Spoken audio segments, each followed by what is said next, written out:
എൻ്റെ പേര് doctor Abraham Mathew. ഞാനിവിടെ ഡയറി കൺസൾട്ടൻ്റായി ജോലി ചെയ്യുന്നു. എൻ്റെ അനുഭവ സമ്പത്തെന്ന് പറയുന്നത്, ഞാൻ ഇൻഡോസിസ് പ്രോജക്റ്റിൽ ഏകദേശം 27 വർഷം ജോലി ചെയ്തു. അത് കഴിഞ്ഞ് ഗൾഫിൽ അൽഹാന എന്ന ഫാമിൽ ഏകദേശം 3500 പശുക്കളുള്ള ഫാമിൽ 10 വർഷത്തോളം ജോലി ചെയ്തു. ഈ അനുഭവ സമ്പത്ത് വെച്ചുകൊണ്ട് ഇപ്പോൾ ഞാൻ ചെയ്തുകൊണ്ടിരിക്കുന്ന പല പ്രോജക്റ്റുകളും വെച്ചുകൊണ്ടും ധാരാളം അനുഭവ സമ്പത്ത് എനിക്ക് ഉണ്ട്. അത് പ്രയോജനപ്പെടുത്തുക എന്നുള്ളതാണ് എൻ്റെ ഉദ്ദേശം. നമ്മൾ പശുക്കളുടെ ഏറ്റവും ഗുണമേന്മയുള്ള പാല് ഉൽപ്പാദിപ്പിക്കുക എന്ന ഉദ്ദേശത്തോടു കൂടി നമ്മൾ വാങ്ങിയിട്ടുള്ള പശുക്കൾ നല്ല ഗുണമേന്മയുള്ളതാണ്, ജനറ്റിക്സ് ഉള്ളതാണ്. അതുപോലെ തന്നെ പ്രാധാന്യം അർഹിക്കുന്ന മറ്റൊന്നാണ് അതിൻ്റെ ഫീഡിങ്. ഗുണമേന്മയുള്ള പാല് കിട്ടണമെങ്കിൽ തീർച്ചയായിട്ടും പശുക്കൾക്ക് കൊടുക്കുന്ന ഫീഡാണ് ഏറ്റവും പ്രധാനമായിട്ടുള്ളത്. റഫേജ്, കോൺസെൻട്രേറ്റ് എന്ന് 2 തരത്തിൽ ഉണ്ട്. ഈ റഫേജ് നമ്മൾ കൊടുക്കുന്നത് ചോളമാണ്. കോൺസെൻട്രേറ്റ് നമ്മൾ സ്വയമായിട്ട് ഉണ്ടാക്കുകയാണ് ചെയ്യുന്നത്. അപ്പോൾ നമ്മൾ സ്വയമായിട്ട് നിർമ്മിക്കുമ്പോൾ അതിലെത്ര പ്രോട്ടീൻ വേണമെന്നുള്ളതും അതിലെത്ര എനർജി വേണമെന്നുള്ളതും അതിലെത്ര ഫൈബർ വേണമെന്നുള്ളതും നമ്മൾ ഡിസൈഡ് ചെയ്യുകയാണ്. അതാണ് ഈ പാലിൽ അതിൻ്റെ ഗുണത്തിനായി പ്രതിഫലിക്കുന്നത്. അപ്പോൾ അത് ഒരു വശം.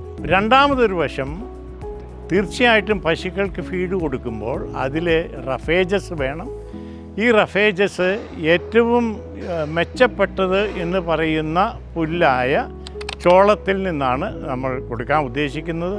ചോളം അതേപടിയല്ല, നമ്മൾ ബങ്കറുകൾ ഉണ്ടാക്കിയിട്ടുണ്ട്. നമ്മൾ സൈലേജ് എന്ന രൂപത്തിലായിരിക്കും ഇത് കൊടുക്കുക. ഈ പറയുന്ന നമ്മൾ തന്നെ ഉണ്ടാക്കുന്ന കോൺസെൻട്രേറ്റ്, അതിലെത്ര പ്രോട്ടീൻ വേണമെന്നുള്ളത് നമ്മൾ തീരുമാനിക്കുന്നു. അതനുസരിച്ച് പാലിലേക്ക് റിഫ്ലക്റ്റ് ചെയ്യുന്നു. അപ്പോൾ ഇതും സൈലേജും കൂട്ടിയിട്ട് ഉള്ള ഒരു TMR എന്ന് പറയുന്ന ഫീഡിംഗ് സിസ്റ്റമാണ്. ഈ TMR ഉപയോഗിക്കുമ്പോൾ ഉള്ള ഗുണം, ഒരൊറ്റ ബൈറ്റിൽ തന്നെ പശുവിന് എല്ലാ പോഷകാംശങ്ങളും കിട്ടുന്നു എന്നുള്ളതാണ്. അതുകൊണ്ട് ഒരു ദിവസം ഉണ്ടാക്കുന്ന പാല് മറ്റൊരു ദിവസവുമായിട്ട് കാര്യമായ വ്യതിയാനം വരില്ല. ഇനി പാലിൻ്റെ ഗുണഗണങ്ങൾക്ക് വ്യതിയാനം വരുന്നത് എവിടെയാണ്? പശുക്കൾ പ്രസവിച്ചാൽ ഉടനെ കിട്ടുന്ന പാല്, ഇളം പാല്. അത് കഴിഞ്ഞിട്ട് നല്ല പാല് തന്നെ വരുന്നു. പക്ഷേ അതിൽ എല്ലാ ഘടകങ്ങളും മറ്റുള്ള പാല് പോലെ ഉണ്ടായിരിക്കണമെന്നില്ല. അപ്പോൾ നമ്മൾ എന്താണ് ചെയ്യുന്നതിന്?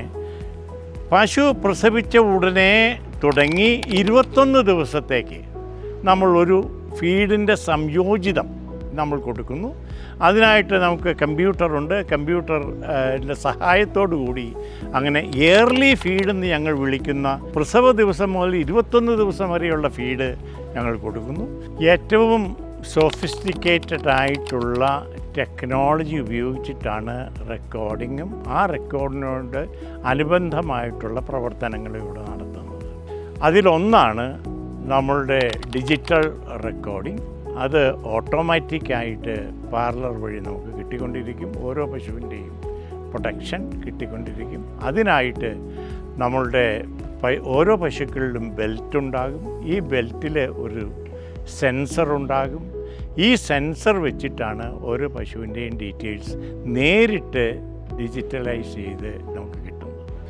മറ്റൊരു കാര്യം കൂടി ഞങ്ങൾ ചെയ്യുന്നുണ്ട്. അതായത് പശുക്കളുടെ ഏറ്റവും പ്രധാനപ്പെട്ട ഒരു കാര്യമാണ് അതിൻ്റെ ഹീറ്റ് ഡിറ്റക്ഷൻ, അല്ലെങ്കിൽ ബീജാദാനം ചെയ്യുന്നതിന് ആവശ്യമായിട്ട് ഏത് ദിവസത്തിലാണ് ബീജാദാനം ചെയ്യേണ്ടത്.